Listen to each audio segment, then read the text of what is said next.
اللہ اللہ اللہ اللہ اللہ اللہ اللہ اللہ۔ الحمدللہ رب العالمین والصلاة والسلام علی حبیبہ محمد وآلہ واصحابہ اجمعین۔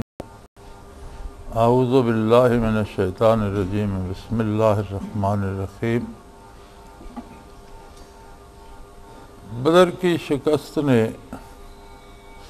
مشرکین مکہ کی جہاں کمر توڑ دی، وہاں وہ مسلمانوں کے خلاف غیظ و غضب سے بھی بھر گئے، اور بدر کی فتح نے مدینہ منورہ میں اسلامی ریاست کی بنیادیں بہت مضبوط کر دیں۔ مسلمانوں کے روابط بھی بڑھنے لگے اور قریش کے تجارتی راستے مسلمانوں کی زد میں آ گئے۔ پھر بدر کی شکست کا بدلہ بھی انہیں چین نہیں لینے دیتا تھا، چنانچہ اگلے سال پوری تیاری کے ساتھ انہوں نے پھر مدینہ منورہ کا قصد کیا۔ یہ معرکہ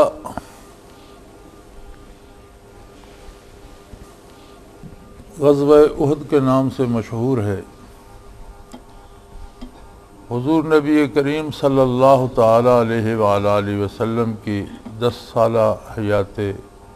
مدنی میں 84 غزوات و سرایا ہیں، جن میں غالباً 27 غزوات ہیں جن میں حضور صلی اللہ علیہ وسلم نے بنفس نفیس شرکت فرمائی، اور باقی وہ جہاد ہیں جن میں حضور صلی اللہ علیہ وسلم نے کسی کو امیر بنا کر بھیجا، جنہیں سریہ کہا جاتا ہے۔ ان میں ایک معرکۃ العراء مقابلہ غزوہ احد کا ہے۔ مشرکین مکہ نے جب مدینہ منورہ کا قصد کیا تو مسلمان جاسوس جو ہمہ وقت نگرانی پہ مامور تھے، انہوں نے مدینہ منورہ میں بارگاہ رسالت مآب صلی اللہ علیہ وآلہ وسلم میں اطلاع پہنچائی۔ آپ صلی اللہ علیہ وآلہ وسلم نے شہر میں رہ کر مقابلہ کرنے کا قصد فرمایا، لیکن بعض نوجوانوں کے جوش اور جذبے نے بار بار عرض کی کہ یا رسول اللہ، باہر نکل کر کھلے میدان میں مقابلہ کیا جائے۔ چنانچہ حضور اکرم صلی اللہ علیہ وسلم نے ان کی بات منظور فرما لی، اور یوں آپ نے مقابلے کے لیے مقام احد کو پسند فرمایا۔ مکہ مکرمہ سے جو راستہ آتا ہے مدینہ منورہ، تو مدینہ منورہ کی آبادی مختلف چھوٹے چھوٹے گاؤں پر مشتمل تھی، جن کے مرکز میں مدینہ النبی صلی اللہ علیہ وسلم تھا، اور ارد گرد چھوٹی چھوٹی آبادیاں مختلف قبائل کی اور یہود کے قلعے اور ان کی آبادیاں تھیں، اور درمیان میں باغات تھے، اور عموماً باغات کے گرد دیواریں ہوا کرتی تھیں۔ تو ایک ہی سمت بچتی تھی، اور وہ تھی مدینہ منورہ کے شمال کی طرف، اور راستہ مکہ مکرمہ کا جنوب کو آتا تھا، لیکن اگر وہ اس راستے سے داخل ہونا چاہتے تو فوج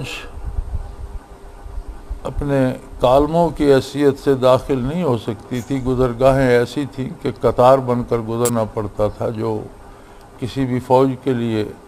بڑا خطرناک ہو سکتا تھا۔ چنانچہ آپ نے اپنے جانثاروں کو لے کر مقام احد میں پڑاؤ فرمایا، اور آپ صلی اللہ علیہ وآلہ وسلم نے بہترین جنگی حکمت عملی استعمال فرمائی۔ کفار کی تعداد احد میں کم و بیش 3000 تھی،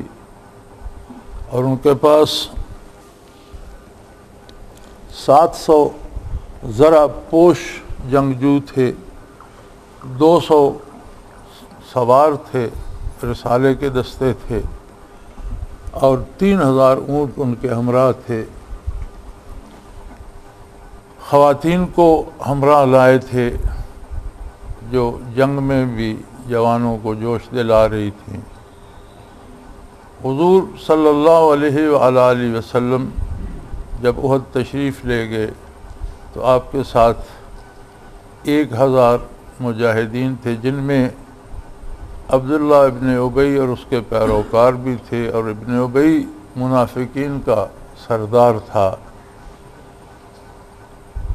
مشرکین مکہ کو جنگ پر ابھارنے میں اس کا بھی بہت حصہ تھا۔ اسی طرح یہود نے بڑی کوشش کی اور بڑی سازشیں کی کہ یہ جنگ ہو۔ چنانچہ احد میں پہنچنے پر ابن ابی اپنے 300 ہمراہیوں کے ساتھ واپس مڑ گیا اور الگ ہو گیا جنگ سے۔ حضور اکرم صلی اللہ علیہ وآلہ وسلم کے ساتھ 700 جانثار رہ گئے۔ آپ نے جبل احد کو پشت پر رکھ کر ایک ایسی جگہ پسند فرمائی کہ جس کے سامنے تو جدھر سے اہل مکہ کی فوج آ رہی تھی کھلا میدان تھا، لیکن آگے آ کر وادی بہت تنگ ہو جاتی تھی جہاں مسلمان سفارا تھے، اور اس کے پیچھے چڑھائی تھی، 2 چھوٹی پہاڑیاں تھیں جنہیں عینین کہا جاتا تھا، کہ اگر فوج کو پیچھے ہٹنا پڑے تو وہ چڑھائی کی طرف ہٹے اور دشمن اس کے سامنے نیچی جگہ پر ہو۔ ایک احد کے پاس، احد کے ساتھ آج بھی وہ جگہ موجود ہے، ایک درہ نما گھاٹی ہے جسے جبل رمات کہا جاتا ہے۔ حضور اکرم صلی اللہ علیہ وآلہ وسلم نے حضرت عبداللہ ابن جبیر رضی اللہ تعالی عنہ کو 50 تیر اندازوں کا دستہ دے کر اس درے پہ معمور فرما دیا اور حکم دیا کہ لڑائی کا فیصلہ کچھ بھی ہو، تم لوگوں کو یہ درہ نہیں چھوڑنا۔ جنگی نقطۂ نظر سے حضور اکرم صلی اللہ علیہ وآلہ وسلم کی نگاہ دوربین یہ ملاحظہ فرما رہی تھی کہ کسی بھی وقت مشرکین کا رسالہ وادی کا چکر کاٹ کر اس درے سے مسلمانوں کی پشت پر حملہ آور ہو سکتا ہے۔ چنانچہ ان 50 تیر اندازوں کو حکم دیا گیا کہ کوئی تیر بے مقصد نہیں چلایا جائے گا، اگر اس طرف کو حملہ آور رخ کرے تو ایک تیر ایک کافر کے حساب سے چلایا جائے گا، ہر تیر کسی کافر کی موت کا سبب بنے۔ صف بندی جب عینین کی پہاڑیوں کے سامنے کی گئی اور حضور اکرم صلی اللہ علیہ وآلہ وسلم خود کمان فرما رہے تھے، اہل مکہ نے بڑے جوش و جذبے سے حملہ کیا، لیکن رسول اللہ صلی اللہ علیہ وآلہ وسلم کے ساتھ اللہ کی مدد تھی، وہ تو پہلی بات ہے۔ آپ کی بصیرت میں کائنات کی نظیر نہیں ملتی، مخلوق میں دوسرا کوئی آپ کا ثانی نہیں۔ چنانچہ آپ کی حکمت عملی سے وہ ایسے میدان میں لڑنے پہ مجبور ہوئے جہاں یک بارگی ان کی ساری فوج یلغار نہیں کر سکتی تھی، بلکہ فوج کا ایک تھوڑا حصہ سامنے آتا تھا، اور جب مقابلہ ہوا تو مسلمانوں نے انہیں گاجر مولی کی طرح کاٹ دیا، بہت سخت معرکہ ہوا اور مشرکین کو بھاگتے بن پڑی۔ حالانکہ پیچھے سے ان کی عورتیں بھی دف بجا بجا کر گا رہی تھیں، نخن و بنات الطارق کی، نمشی علن نمارے کی، ان تقبلو نعانے کی ان تدبرو نفارے کی، کہ ہم ستاروں کی بیٹیاں ہیں، نرم اور مخملین قالینوں پہ چلنے والیاں، اگر تم آگے بڑھو گے تو تمہیں گلے لگائیں گی اور پیچھے ہٹو گے تو ہم تم سے الگ ہو جائیں گی۔ اس طرح کا گیت گا کر نوجوانوں کو لڑنے پہ مجبور کر رہی تھیں اور ان کے حوصلے بڑھا رہی تھیں۔ ہر طرح کا اسلحہ بھی تھا، 3000 کا لشکر جرار بھی تھا، لیکن جب گھمسان کا رن پڑا اور کفار بڑی تعداد میں مقتول ہوئے تو انہیں بھاگتے بن پڑی۔ اور مورخین لکھتے ہیں کہ جب اہل مکہ بھاگے تو وہ عورتیں بھی بھاگ رہی تھیں اور ان کی پنڈلیاں ننگی ہو گئی تھیں کہ وہ اپنے غرارے اٹھا کر بھاگ رہی تھیں۔ مسلمان مال غنیمت جمع کرنے لگے۔ ابو سفیان جو اس وقت تک مسلمان نہیں تھے، فتح مکہ میں مسلمان ہوئے، اس جنگ میں مشرکین کی طرف سے سالار جنگ تھے، اور رسالے کے 100 سواروں کی کمان حضرت خالد کے پاس تھی جو ابھی تک مسلمان نہیں ہوئے تھے۔ ابو سفیان نے بھاگتی ہوئی فوج کو دیکھ کر حضرت خالد سے کہا کہ ہم جنگ ہار گئے۔ جب مال غنیمت جمع ہونے لگا اور مشرکین بھاگنے لگے تو جو لوگ جبل رماد پر حضرت عبداللہ ابن جبیر رضی اللہ تعالی عنہ کی قیادت میں مقرر تھے، ان میں اختلاف ہو گیا اور انہیں حکم نبوی کو سمجھنے میں یا اس کی تعبیر کرنے میں اجتہادی غلطی لگی۔ یہاں بعض مورخین نے لکھا ہے، بلکہ اکثر مفسرین کرام نقل در نقل کرتے چلے جاتے ہیں کہ غنیمت کی لوٹ میں شامل ہونے کے لیے انہوں نے درہ چھوڑ دیا، حالانکہ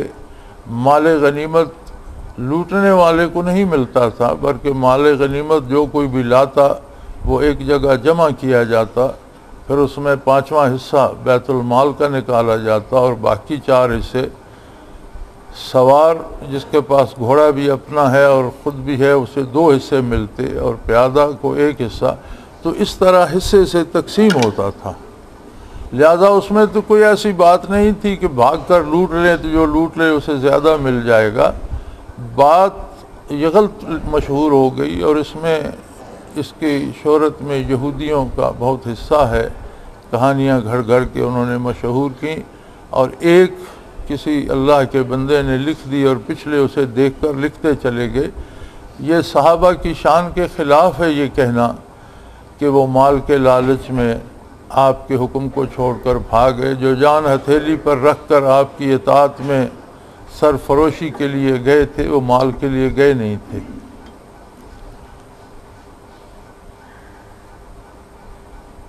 مسلمان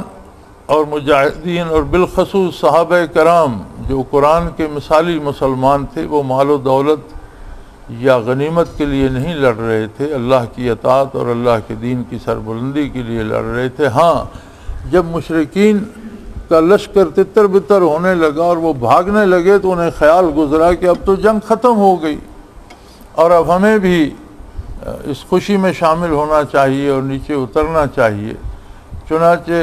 حضرت عبداللہ ابن جبیر کے منع کرنے کے باوجود لوگ اتر گئے، صرف 7 آدمی ان کے ساتھ رہ گئے۔ جب ابو سفیان نے خالد سے بات کی تو انہوں نے کہا نہیں، ابھی ایک موقع ہے۔ ان کی نظر اس درے پر تھی، وہ اپنے 100 سواروں کا دستہ لے کر وادی کا چکر کاٹ کر اس درے میں جا نکلے۔ وہ 7 آدمی لڑ کر شہید ہو گئے اور انہوں نے مسلمانوں پر پیچھے سے حملہ کر دی، جو بالکل ایک غیر متوقع حملہ تھا، کیونکہ وہ سارے سامنے کی طرف متوجہ تھے۔ جب پیچھے سے حملہ ہوا تو ایک افراتفری مچ گئی، بھاگنے والوں نے بھی پلٹ کر حملہ کر دیا۔ ابو سفیان نے للکارا، دوسروں سے کہا کہ واپس بلاؤ لوگوں کو، جنگ کا پاسا پلٹ رہا ہے۔ چنانچہ انہوں نے بھی مڑ کر حملہ کر دیا اور مسلمان تتر بتر ہو گئے، وہ لشکر کی ترتیب بکھر گئی۔ اکثر علماء حق نے بھی یہاں ٹھوکر کھائی ہے، اور اکثر نے لکھا ہے کہ مسلمانوں کو احد میں شکست ہوئی۔ لفظ شکست کا تعلق نبی علیہ الصلوۃ والسلام کی ذات کے ساتھ جوڑنا میری رائے میں توہین رسالت میں آتا ہے۔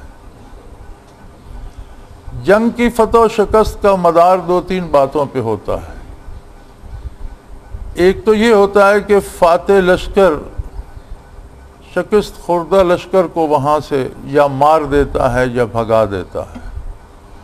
دوسرا یہ ضروری ہوتا ہے کہ جہاں اس نے حملہ کیا وہاں وہ اپنا قبضہ کرتا ہے اور میدان اس کے ہاتھ رہتا ہے۔ تیسرا یہ ضروری ہوتا ہے کہ وہاں پھر وہ اپنی کوئی چوکی یا پوسٹ یا فوج کا ایک حصہ رکھ کر اپنے قبضے کو برقرار رکھتا ہے۔ اب اگر دیکھا جائے تو اہل مکہ کا جو حملہ تھا وہ اس بات کے لیے تھا کہ مدینہ منورہ کی اینٹ سے اینٹ بجا دیں گے اور اسلام کی ریاست کی بنیاد ہی کو ختم کر دیں گے، لیکن اس میں وہ اس بری طرح ناکام ہوئے کہ وہ مدینہ منورہ تک تو پہنچ ہی نہیں پائے۔ دوسری بات کہ میدان ان کے ہاتھ رہا، یہ بھی غلط ہے۔ مشرکین مکہ کو بھاگنا پڑا اور میلوں تک مسلمانوں نے ان کا تعاقب کیا، میدان مسلمانوں کے ہاتھ رہا، اور نبی کریم صلی اللہ علیہ وآلہ وسلم احد میں فروکش رہے، شہداء کو جمع کیا گیا، ان کے جنازے پڑھائے گئے، اور احد ہی میں ان کی تدفین عمل میں لائی گئی۔ بلکہ مورخین لکھتے ہیں کہ پہلے حضرت حمزہ رضی اللہ تعالی عنہ کا جنازہ حضور نے پڑھایا، اور پھر ایک ایک مجاہد کا جنازہ ان کے ساتھ پڑھایا، تو 70 مجاہدین شہادت سے سرفراز ہوئے تھے۔ تو حضرت حمزہ رضی اللہ عنہ کا جنازہ آپ نے 70 مرتبہ پڑھایا، ہر مجاہد ایک ایک بار ان کے ساتھ رکھا گیا، اور انہیں سید الشہداء کا لقب عطا ہوا۔ جنگ میں یہ ہوتا ہے کہ اگر ایک دفعہ فوج حملے کی شدت سے منتشر ہوتی ہے تو اسے پھر جمع کر کے دوبارہ منظم کیا جاتا ہے، جسے ری گروپنگ کہتے ہیں، کہ دوبارہ سے پھر ان کی بنائی جاتی ہے تنظیم۔ حضور نبی کریم صلی اللہ تعالی علیہ وسلم کی ذات گرامی پر بڑے حملے ہوئے، بڑی تیر چلائے گئے، پتھر پھینکے گئے۔ حضور اکرم صلی اللہ علیہ وسلم کے نیچے کے دانت مبارک کا ایک دانت مبارک کا ایک کونا شہید ہوا۔ یہ بھی غلط مشہور ہے کہ حضور کے 4 دانت مبارک شہید ہو گئے یا کوئی دندان مبارک شہید ہو گیا۔ نیچے کے اگلے 4 دانتوں میں سے ایک دانت مبارک کا ایک کونا شہید ہوا، اور خود کی کڑیاں رخ انور میں اتر گئیں۔ حضرت ابو عبیدہ رضی اللہ تعالی عنہ نے اپنے دندان مبارک سے وہ کڑیاں خود کی رخ انور سے نکالیں، اور جو خون آ رہا تھا حضرت ابو عبیدہ رضی اللہ عنہ نے وہ چوس لیا۔ اور عجیب بات ہے، اللہ کی شان ہے کہ حضور کا وہ خون مبارک چوسنے کے بعد ساری زندگی حضرت ابو عبیدہ رضی اللہ عنہ کے جسم پر کوئی ہتھیار اثر نہیں کیا کرتا تھا۔ احد میں ہی بہت سے معجزات کا صدور ہوا۔ ایک صحابی کو یہاں تلوار لگی اور آنکھ کٹ کر آگے لٹک گئی، وہ دوڑتا ہوا بارگاہ نبوی میں آیا۔ حضور رسالت مآب صلی اللہ علیہ وسلم نے دست مبارک سے واپس اپنی جگہ پر رکھ دی اور درست ہو گئی، اور پھر لڑائی میں شریک ہو گیا۔ حضرت ابو دجانہ رضی اللہ تعالی عنہ کی تلوار ٹوٹ گئی اور بارگاہ رسالت میں دوڑے ہوئے آئے کہ یا رسول اللہ، میری تو تلوار ٹوٹ گئی۔ آپ نے کھجور کی خشک ٹہنی اٹھا کر انہیں تھما دی، انہوں نے لہرائی تو وہ بہت شاندار تلوار تھی، اور اس طرح لڑے کہ اس تلوار کا حق ادا کر دیا، اور بعد میں بھی انہیں صاحب احد کے نام سے پکارا جاتا تھا۔ چنانچہ مسلمان پھر یہ کسی کافر نے مشہور کر دیا، جب آقا نامدار صلی اللہ علیہ وسلم زخمی ہوئے تو پیچھے ایک گڑھا تھا اس میں حضور علیہ الصلوۃ والسلام گر گئے تو کفار نے مشہور کر دیا کہ ان محمد قد مات، کہ حضرت محمد صلی اللہ علیہ وسلم نعوذ باللہ مار دیے گئے، شہید ہو گئے۔ صحابہ کرام نے جب یہ نعرہ سنا تو بیشتر کی آواز یہ تھی کہ آپ صلی اللہ علیہ وسلم کے بعد زندگی میں کوئی مزہ نہیں رہا، اب شہادت ہی منزل ہے، اور مزید بے جگری سے لڑے۔ کفار کی شرارت کا مقصد تو یہ تھا کہ مسلمان بے دل ہو جائیں گے، لیکن مسلمان نہایت بے جگری سے لڑے۔ اس افراتفری میں یہ بھی ہوا کہ بعض مسلمانوں کے ہاتھوں شہید ہو گئی، کوئی سمجھ نہیں آ رہی تھی دوست کون ہے دشمن کون ہے۔ چنانچہ صدیق اکبر رضی اللہ تعالیٰ عنہ نے، حضرت عمر رضی اللہ تعالیٰ عنہ نے، حضرت علی رضی اللہ تعالیٰ عنہ جو حضور کے ساتھ ہی لڑ رہے تھے، اور حضرت طلحہ رضی اللہ تعالیٰ عنہ نے جو تیر حضور کی طرف آتا وہ حضور کے سامنے کھڑے نہ ہوئے کہ بے ادبی ہوگی، حضور تشریف فرما تھے، وہ پیچھے کھڑے ہو کر آگے جھک کر ہاتھ انہوں نے زمین پر لگا لیے اور ہر تیر کو اپنے جسم پر روکتے تھے۔ ان کا وجود تیروں سے چھلنی ہو گیا تھا لیکن اف تک نہیں کرتے تھے، اور جو تیر آتا تھا اسے اپنی جان پہ لیتے تھے۔ تو جانثاری کی مثالیں قائم کی مسلمانوں نے، اور جب دوبارہ منظم ہوئے تو کفار کو بھاگتے بن پڑی، حتیٰ کہ بیر روحہ تک جو کم و بیش 7-8 میل دور ہے وہاں تک مسلمانوں نے تعاقب کیا، اور ایسے لوگ بھی تعاقب میں شریک تھے جو بڑے شدید زخمی تھے، اور ایک دوسرے کے کندھے پہ ہاتھ رکھ کے کچھ دور چلتا، پھر وہ اس کے کندھے پہ ہاتھ رکھ کر سہارا لے کر چلتا، لیکن کفار کو بھگائے جا رہے تھے اور مدینہ منورہ کی حدود سے باہر نکال دیا۔ یہ بھی تو ہو سکتا تھا کہ لشکر جو وہاں سے ابتر ہوا ہے منظم ہو کر شہر پر حملہ آور ہو جائے، چونکہ مجاہدین سارے تو احد میں تھے، لہٰذا تب تک مسلمانوں نے تعاقب جاری رکھا جب تک وہ شہر سے خطرہ ٹل نہیں گیا اور مشرکین بھاگ نہیں گئے۔ تو جن لوگوں نے اور اکثر نے یہ لکھ دیا ہے کہ احد میں مسلمانوں کو شکست ہوئی، وہ قطعی غلط ہے، بلکہ اللہ معاف فرمائے، بارگاہ رسالت مآب صلی اللہ علیہ وسلم میں یہ گستاخی ہے۔ حضور بحمد اللہ فاتح رہے، یہ الگ بات ہے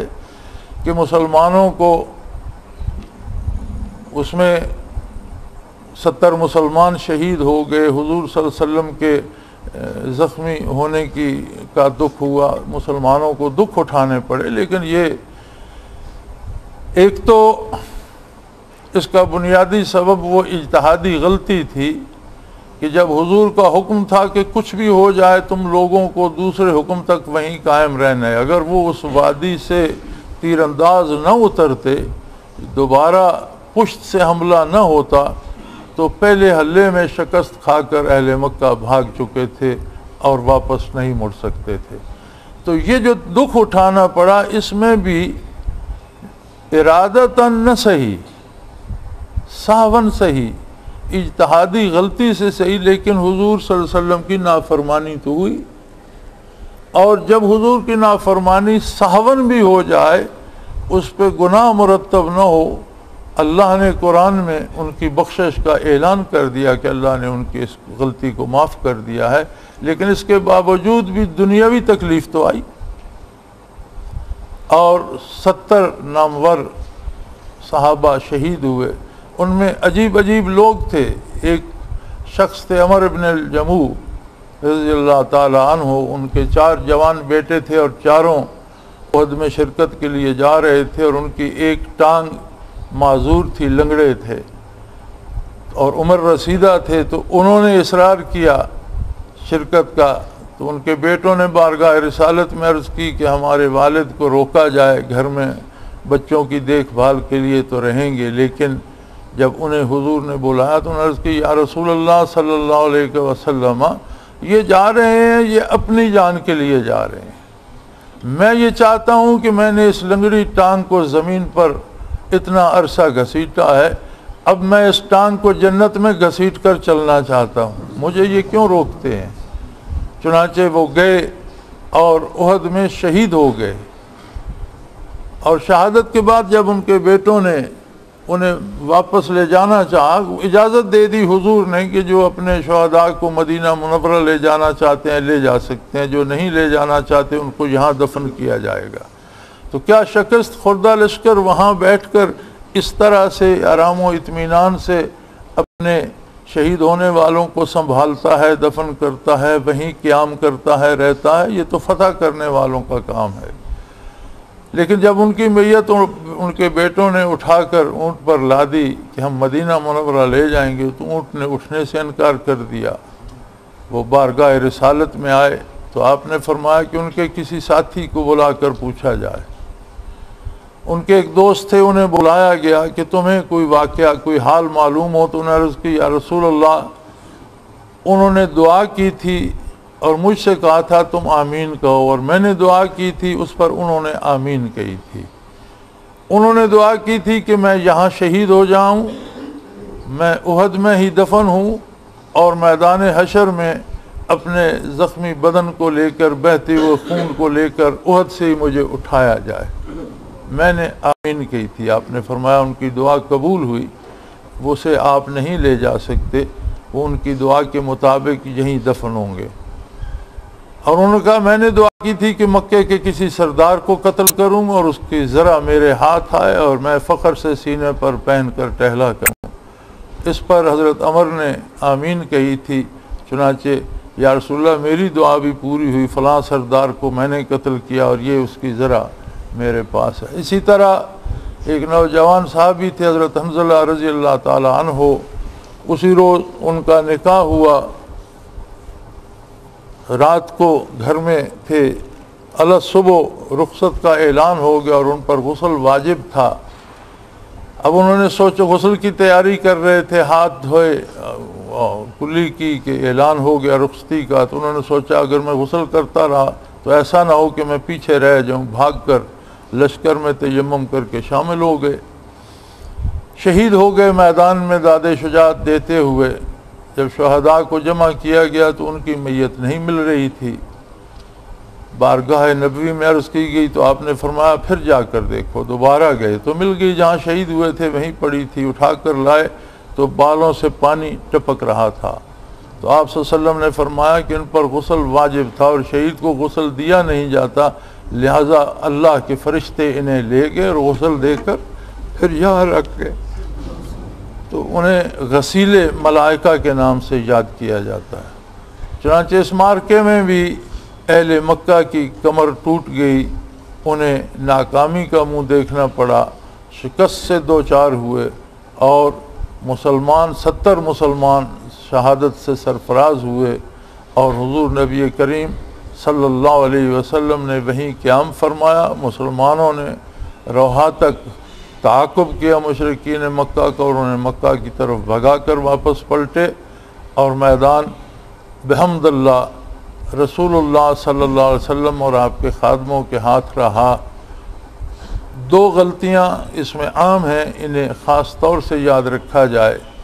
ایک، ہر ایک نے نقل در نقل لکھ دیا ہے کہ تیر انداز مال کی لالچ میں درہ خالی کر گئے، یہ بھی غلط ہے، اور یہ بالکل سرے سے غلط ہے کہ معاذ اللہ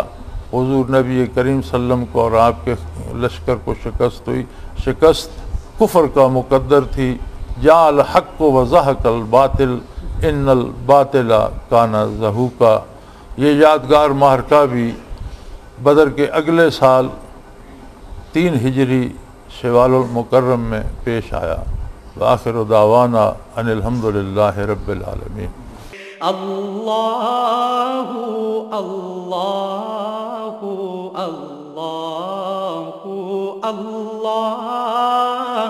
اللہ اللہ اللہ